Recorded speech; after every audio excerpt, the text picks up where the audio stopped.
আওয়ামী লীগ নিষিদ্ধের দাবি পূরণ হওয়ায় শাহবাগে উচ্ছ্বাস প্রকাশ করছেন ছাত্র জনতা। সেই খবর জানাতে সরাসরি যুক্ত হচ্ছেন সহকর্মী গালিব ইবনে রিয়াজ। গালিব, জানাবেন যে ছাত্র জনতা কতটা আছে শাহবাগে এবং এখনকার কি পরিস্থিতি দেখছেন? সাকিব, রাত 1টা বাজে, মানে 1টা বাজে ইতিমধ্যে পার হয়ে গেছে, কিন্তু এখন পর্যন্ত শাহবাগের এই গোল চত্বর মুখর হয়ে গেছে স্লোগানে। আওয়ামী লীগের রাজনীতি নিষিদ্ধকরণের পর থেকেই এখন পর্যন্ত প্রায় 2 ঘন্টা পার হয়ে গেছে, কিন্তু এই শাহবাগ চত্বর এখনো ছাত্র জনতা ছাড়েনি। আমরা দেখতে পাচ্ছি যে ঠিক এক পাশে ছাত্র জনতার একটি তারা এক জায়গা থেকে স্লোগান দিচ্ছেন, ঠিক আমার অন্য প্রান্তে, আমার বাম সাইডে, এখানে ইসলামী দলগুলো, বিশেষ করে ইসলামী আন্দোলন বাংলাদেশ, তারা একটি গোলভাবে তারা বসে সেখান থেকে স্লোগান, অর্থাৎ দুটা জায়গা থেকে তারা হ্যান্ড মাইকে এক জায়গা থেকে স্লোগান আসছে, আর এক জায়গা থেকে বড় মাইকে এখানে এই স্লোগানগুলো তারা দিচ্ছেন এবং এই উচ্ছ্বাস প্রকাশ করছেন। এবং এখন পর্যন্ত যেটি আমরা দেখতে পাচ্ছি এবং এই স্লোগানের মাধ্যমে শুনতে পাচ্ছি যে তারা যেই আওয়ামী লীগের নিষিদ্ধকরণের যে দাবিটি তারা করেছিলেন, সেই জায়গায় আওয়ামী লীগের রাজনীতি এখন বাংলাদেশের এই ভূখণ্ডে নিষিদ্ধ করা হয়েছে যতক্ষণ না পর্যন্ত এই আন্তর্জাতিক অপরাধ ট্রাইব্যুনালে আওয়ামী লীগ এবং আওয়ামী লীগের যে নেতৃবৃন্দ রয়েছে তাদের যেই বিচার প্রক্রিয়া শেষ না হচ্ছে, ততক্ষণ পর্যন্ত এই আওয়ামী লীগের রাজনীতি বাংলাদেশের ভূখণ্ডে নিষিদ্ধ থাকবে।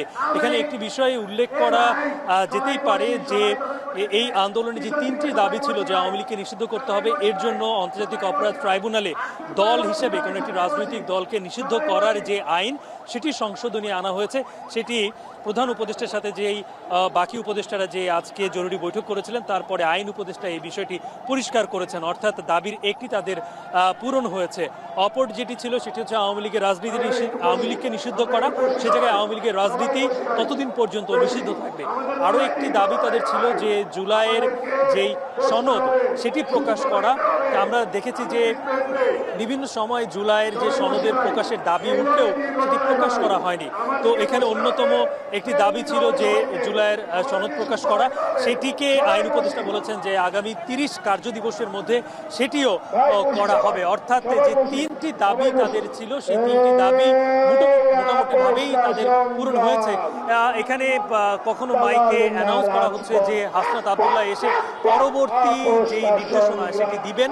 আমরাও অপেক্ষা করছি যে এখানে যারা অপেক্ষা করছেন তারা পরবর্তী কি নির্দেশনা পান এবং এখান থেকে এই আন্দোলন কোন দিকে যেতে পারে। এবং সার্বিকভাবে এই শাহবাগের চত্বর থেকে আমার কাছে এই ছিল সর্বশেষ। গালিবের মাধ্যমে যেমন শাহবাগ থেকে জানছিলাম, সেখানে আরেক সহকর্মী আছেন আরিফ হোসেন, যুক্ত হবো তার সঙ্গে। আরিফ, জানাবেন যে আন্দোলনের সামনের সারিতে যারা নেতৃত্ব দিচ্ছিলেন এবং 3 দিন ধরেই তারা আন্দোলন করছেন, তাদের কোনো বক্তব্য পেয়েছেন কিনা, কিংবা তারা কি বলছেন?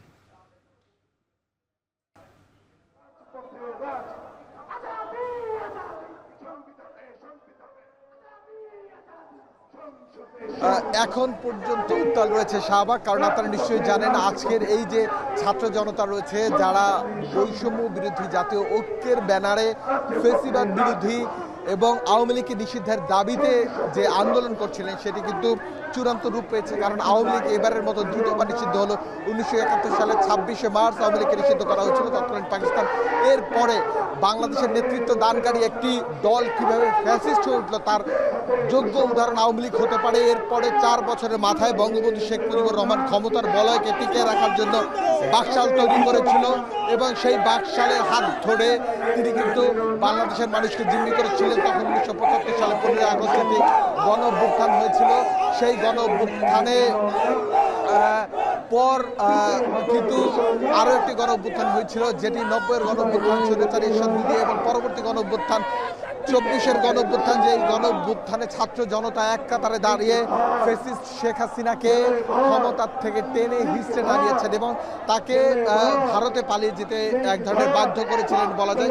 সবকিছু মিলিয়ে ক্ষমতার শীর্ষের যারাই আসুক না কেন, তাদের একটি কথা মাথায় রাখতে হবে, যাতে কোনোভাবেই তারা এই ক্ষমতার বলয়ে থেকে তাদের স্বার্থ চরিতার্থ করার জন্য হত্যা, গুম, খুনের মতো ঘটনা না ঘটায় এবং জনগণের সমর্থন যদি থাকে, ম্যান্ডেট থাকে, সেই ম্যান্ডেট দিয়ে ক্ষমতা ক্ষমতায় থাকে। যদি আপনারা নিশ্চয়ই জানেন 2014, 2018 এবং 2024-এর যে নির্বাচন হয়েছিল সেই নির্বাচনে আওয়ামী লীগ একক ছত্রভাবে প্রশাসনকে কাজে লাগিয়ে, আমলাদের কাজে লাগিয়ে এবং বিভিন্ন ধরনের গোয়েন্দা সংস্থাকে কাজে লাগিয়ে কিন্তু তার ক্ষমতার গদি পাকাপোক্ত করেছে এবং 15.5 বছর তিনি কিন্তু বাংলাদেশের ক্ষমতার আসীনে ছিলেন। কিন্তু ছাত্র জনতা তাকে সেই জায়গা থেকে অনেকটা টেনে হিস্টে নামিয়েছেন এমনটা বলা যায়। কারণ 5 আগস্টের আগে যেই ধরনের ছাত্র জনতার বুকে গুলি চালিয়ে যাদেরকে হত্যা করেছেন, যাদেরকে পঙ্গু করেছেন, এর বিচার হিসাবে দলীয়ভাবে 5 আগস্টের পরে আওয়ামী লীগ নিষিদ্ধের একটি দাবি সবারই ছিল।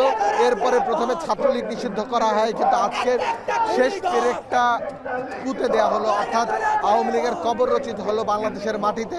এই নিষিদ্ধের মাধ্যমে বাংলাদেশের রাজনীতিতে আওয়ামী লীগ আর কখনো সক্রিয় হতে পারবে না।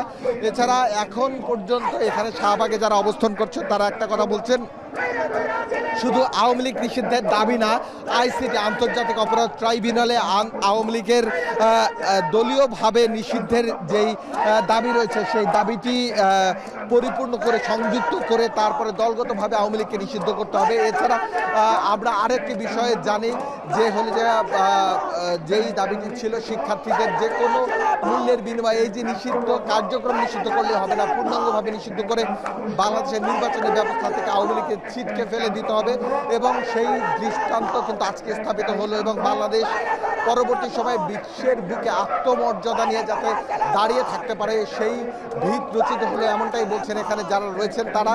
এবং তারা বারবার স্লোগান দিচ্ছেন যে একটা লিগ ধর, ধরে ধরে জেলে ভর। এবং এখানে যারা রয়েছেন, যারা আজকের এই আন্দোলনে সংযুক্ত হয়েছেন, এখানে আজকের যমুনামুখী মার্চ ফর যমুনা যে কর্মসূচি ঘোষণা করা হয়েছিল সেই কর্মসূচি পক্ষে 1 ঘন্টার আলটিমেট দেওয়া হয়েছিল, কিন্তু সেই 1 ঘন্টার আলটিমেট পার হওয়ার কিছুক্ষণ পরে আওয়ামী লীগকে নিষিদ্ধ করা হলো। এর মাধ্যমে বাংলাদেশের যারা আওয়ামী লীগের ক্যাডার রয়েছে, নেতাকর্মী রয়েছে, সবাই কিন্তু তার জায়গা থেকে আর রাজনীতিতে অংশগ্রহণ করতে পারবেন না এবং সেটি স্পষ্ট হয়ে গেল এবং বাংলাদেশের নির্বাচনী ব্যবস্থা থেকে আওয়ামী লীগ এর ছিটকে ফেলা হলো এবং আওয়ামী লীগ নিষিদ্ধ হলো।